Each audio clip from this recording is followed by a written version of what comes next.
Welcome live comments via chat on YouTube and LinkedIn. Our topic today, could Trump, President-elected Trump, eliminate California's green mandates? And our guest today is Ronald Stein. Ronald Stein is a senior policy advisor for the Heartland Institute and CFACT and co-author of a famous book in the United States. How are you doing, my friend Ronald Armando, Stein? doing great. Holidays are here, Here, celebrating, eating too much. That's right. Ronald, California doesn't seem to take care about the dependence or independence of petrochemicals and fossil fuels for gasoline and things like that. Why? The question is why. We know that that's true, but why they do this? Well, the California Governor Newsom, the one thing he does not understand, there's one rule that does not change, will never change: supply and demand. That will always be met. If there is demand, there will be a supply. And California's got almost 40 million citizens, and they have a lot of demands, and those demands are going to be met somewhere. If it's not met in California, it's going to be met by someone else making it somewhere else and shipping it to California. But California Governor Newsom firmly believes if he can get rid of oil refineries, for example, and coal-fired power plants and all those emissions, he's going to clean up the world. But his world is California. He's king of the California country. Yeah, like a country, exactly. He's treating it like a country, yeah. With a king called Newsom. He's King Newsom, that's right. And that's the one difference between, one of many differences between him and the new president, is Trump understands that there's no replacement for crude oil. If we want to continue to use all the products that keep the hospitals running, keep the airports running, keep the sanitation systems running, just our basic lifestyles, we need the byproducts from oil. And California is probably the most regulated location in the world. If you're going to refine the oil to meet those demands, you want to do it in California, minimize emissions to the world. But Newsom believes if he can get rid of refineries, for example, then he's going to help clean up the world. Well, the challenge is China, they're building 88 new refineries. Yeah, the demands can be met. Yeah. So the point is that he is not understanding the importance of fossil fuels for petrochemicals and for fuels. That's the point. Well, you've gone one phase too far. He understands. No, he doesn't understand. Yeah, that's right. He believes his solution is correct. Yeah. So, Eduardo Francis with us. Good night, Eduardo. Good evening. It's a pleasure to have you here, Eduardo. But I think, basically, Newsom has to get involved in a three-way conversation between, like yourself, me, and him, with you being the moderator, asking me questions, asking him questions. Good idea. I will invite him. Okay. Let me know when you get him. But with President-elect Trump coming on January 20, I suppose, 20. Yes. What do you think that could be the green mandate that he can revoke? What the first attitudes for the energy sector? Well, I think he's going to probably negate the incentive to buy EVs. Right now, there's a $7,500 rebate. I think he's going to turn that off. And yeah, he's, like I say, the fact we're going to offshore wind. And again, this is something Newsom does not understand because he thinks, offshore wind is going to replace oil. But we've talked about this before. Offshore wind only generates electricity. It doesn't make any products for society. It doesn't make asphalt, tires, insulation, and that's the main difference between him and Trump. Trump understands that before we jump out of the airplane without a parachute, let's have a backup plan. But do you believe that Elon Musk will agree with this $7,500 per car incentive? Armando, with Elon being the richest man in the world, I don't think it's going to impact him at all. Yeah, that's right. Yeah, that's But, right. you're talking about EVs, because I was talking to my son about this the other day.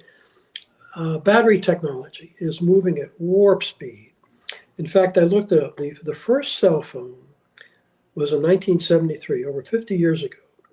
It weighed 2.5 pounds and was 9 inches long.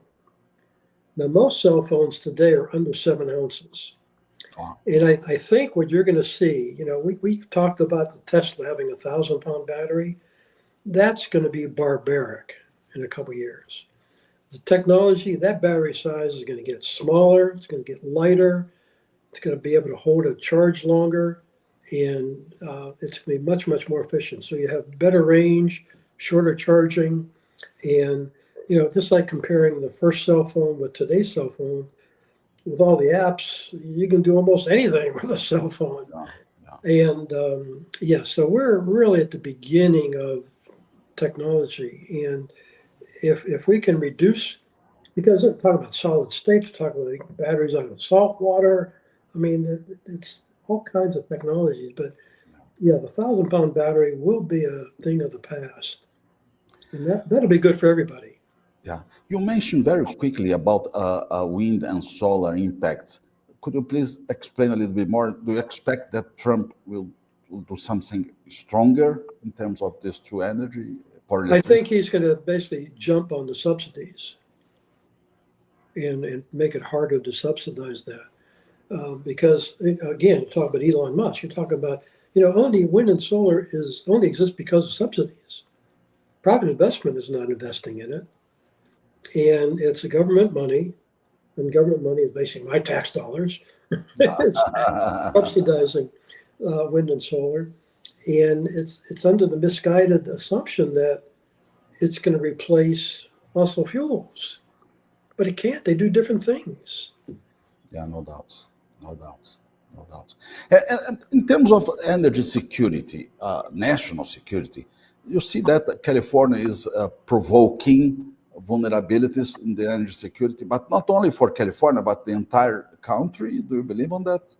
Well, a lot of people are following the lead of California. And, California, with all the regulations, again, to clean up the bubble of air around California, we now have the most expensive electricity in the country. We obviously have the most expensive fuel in the country. And he keeps putting more and more regulations on the oil industry. He's stopping drilling, so you basically have to import oil from other countries. And other countries have greater emissions, but he's not concerned with that because he's only concerned about the California air. But the interesting thing is he keeps talking about reducing emissions. He personally is exempt from that because when he goes to work in Sacramento, he gets chauffeured to and from work in a gasoline-driven car. And I'm paying for the gasoline. Yeah. I'm not sure that you have the numbers in mind in terms of gasoline price compared to other states. Are higher, really higher price in California? We're up. You go across the border, you're paying for premium because I've got a Mercedes. So I'm paying almost $5 a gallon. But you go across the border to Arizona, and it drops almost down $2. But the gasoline is different in California? We have a special formula that right now is only made in state. And if I know there is a refinery that's going to be closing next year. And so the supply of, in-state gasoline is going to get really tight. And I'm not sure, it can be made anywhere in the world, but I'm not sure there's an incentive for China to make California fuel. Because of all the fuel that they make, we're only going to consume a small amount of it. So I'm not sure how we're going to negotiate that with China. I mean, we got the demand, they got the supply. Are they going to make a special formula for us, Mhm, mhm. or just provide fuel for the rest of the world? So California imports only crude oil and refine it in the state. It's refined in state. Yeah. Do not Yeah. import derivatives. No, we're not importing any refined fuels. It's So all, the refineries that's still working, running yeah. in California are enough to fill all the demand. Currently, yes. But like I say, there is a margin. Refineries are, basically big mechanical pieces of equipment, and Uh-huh. they require maintenance periodically. And so the refineries basically plan turnarounds where they, when they shut down the refinery, where they can safely do these maintenance projects and repair and replace and update and whatever they have to do. Because they'll go down for like a month, maybe 6 weeks. And when they go down, they're producing nothing. And Mm, so, and that's another thing because with a shortage of refining capacity, one of the things that King Newsom is demanding is refineries have a stockpile of fuel. So yeah, when they yeah. go down, the fuel will be available. But at the same time, EV's participation in California, we know that's the second car, is not the primary resource. But is it intense, this participation of EVs? Well, like I say, the EVs, you're right. A lot of people own them. They're second cars. But if they want to go somewhere, they usually use the gasoline car. And so it's probably right now not reducing much in the way of fuel. It will, like I say, there's a lot of industries like UPS, Amazon, the Yeah, trucks that run all day. They don't put a lot of mileage on. They make 5,000 stops, yeah. but they always go back home. And something like that is really suitable for being an EV. And yeah, so we'll see. And like I said, with battery technology moving forward, yeah, right now I will not buy an EV because right now the technology to make that battery is lithium and cobalt. And writing that book, Clean Energy Exploitations, I won't support the lithium and cobalt because I know where the mining is being done. Yeah. But if we develop technology where the battery is solid state or made from salt water, whatever, it's going to be something different. And like I said, I think But, the 1,000-pound battery we have today is going to be yeah. barbaric in the decades ahead. But Ronald, it's irreversible. So EVs will take, let's say, a bigger part of the total cars in the US. Not only the US, but in China and other places in the Right. world, Germany. So this is irreversible. So the point for you is not the efficiency of EVs, but the supply chain, the value chain that's not fit for your understanding. Well, the EVs will, if we can get, let me put it this way, if we get the size of the battery down, increase the range, shorten the charging time, make it much more efficient, I think you'll see more people buying EVs and using them for mileage. And if you do that, then you'll be reducing the emission causing gasoline cars.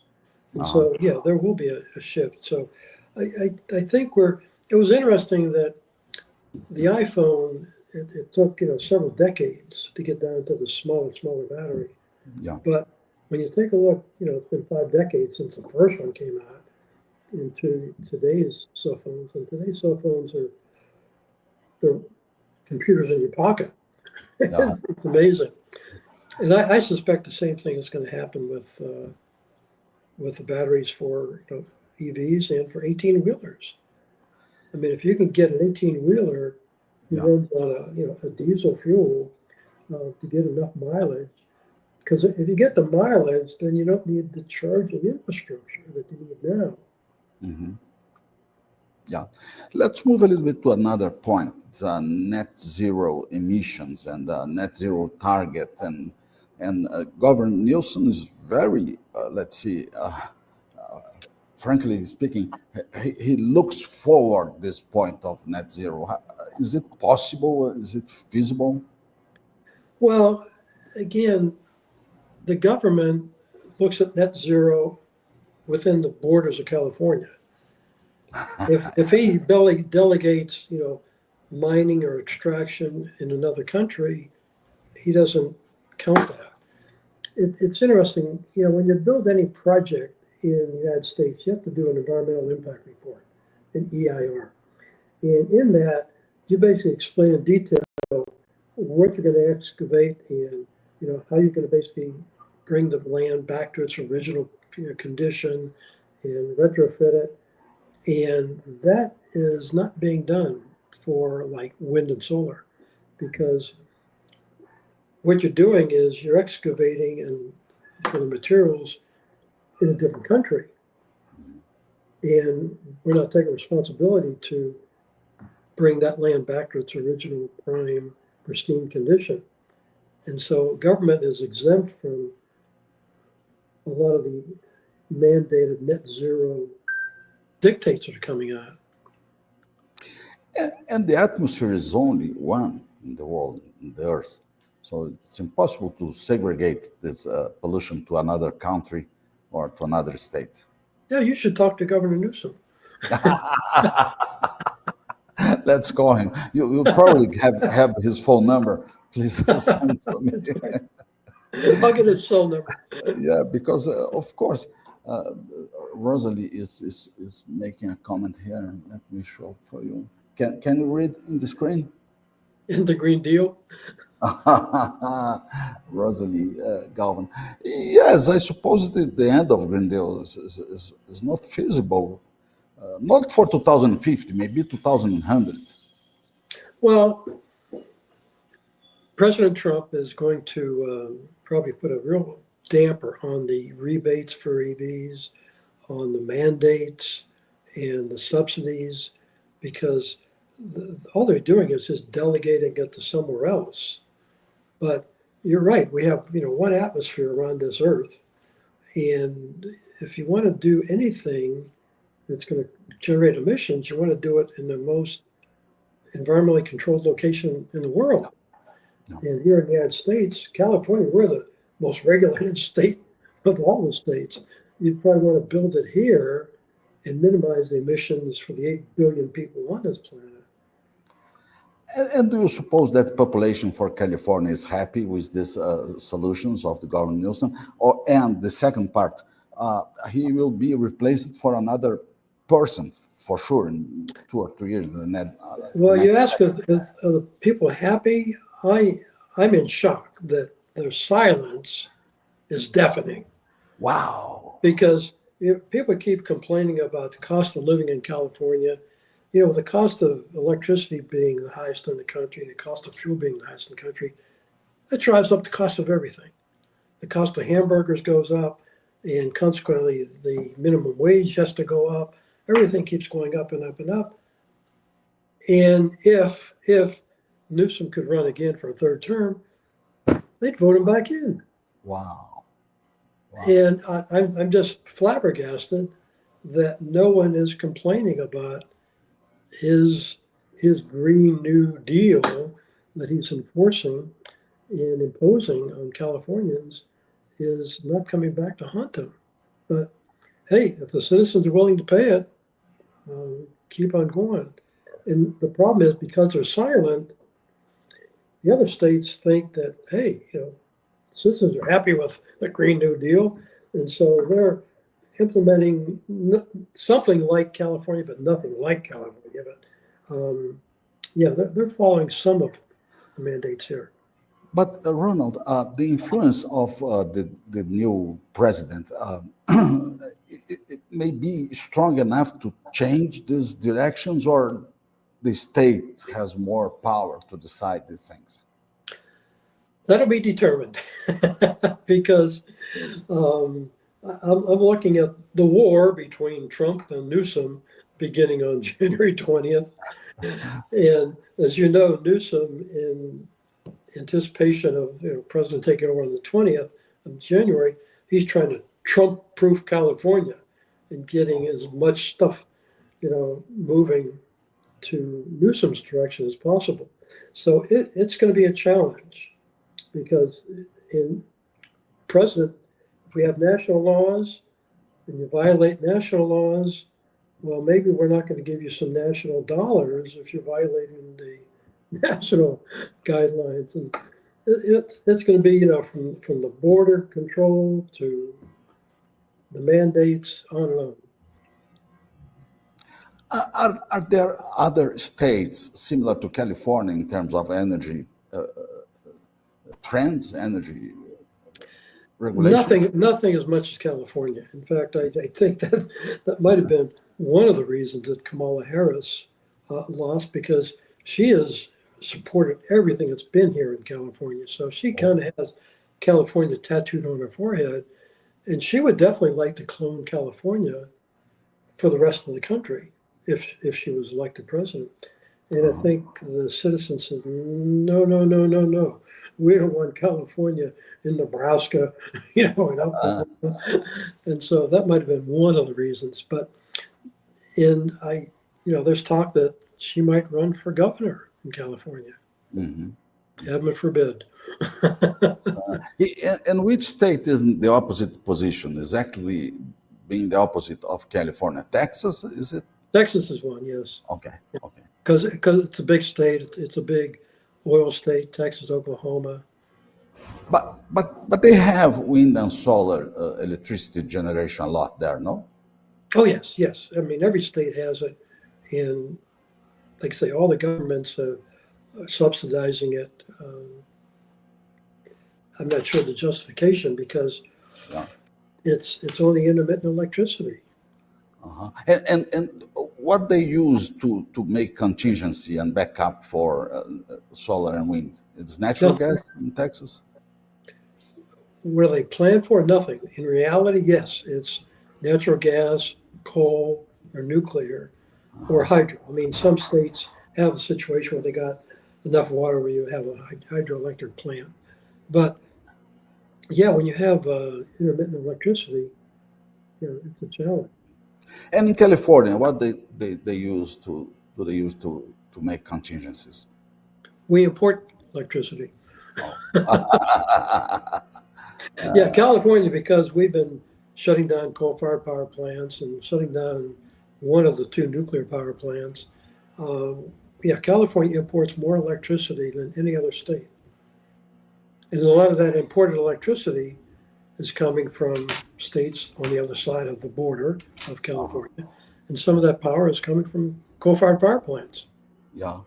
Let's see the comment from Rose. I'm from California. Many people do not like him. He has election fraud. So many ballots are missing. We need to investigate. You promised to me that you won't talk about politics, but it's a good question. Rosalie is waiting for your answer. Is she waiting? Is this the election of Trump? No, I suppose she is talking about election in California. Well, the interesting thing about California, we're a one-party state, heavily Democratic. Wow. And no matter who runs, it usually, if it's a Democrat, they're almost guaranteed to win. Mm-hmm. Because, we're just a very heavily Democratic state. Interesting. For the conclusions, Ronald, do you really believe that Mr. Trump can move this situation to another way? He's going to have a big impact on, I think, most of the states in the country. And I think we'll have the biggest battle here in California, because I can just see the picture with him have fistcuffs and Newsom, banging each other. Yeah, there's going to be a challenge, because a lot of the green is just driving up the cost of living here. And everybody complains about California cost of living, and then companies leaving the state, going to Texas in different ways. So. I have a buddy of mine who we have lunch, once a month, and he has moved to Texas. Wow. He's got his own plane. He has a business still here, but he flies back and forth. But yeah, he's a Texan. Wow. I suppose you with your company is thinking to move to Texas too. No, no, no. We've bitten the bullet. We're here. We love it. Yeah, It's expensive great. to live here, but yeah, you have to pay for it. It's like Yeah, a bit for temperate that. climate, and But stay in California. yeah, Yeah, that's great. stay away from the politics. Yeah, Climate is great. great. This was Ronald Stein from California. It was a pleasure. And we hope that Mr. Trump can make something stronger than we are. Like I say, the Yeah. battle is about to start. Yeah. Thank you. Have a great day. And happy holidays. Armando, same to you and the family. Have a happy holiday season. Thank you. Great. Thank you very much. Bye-bye. Take care.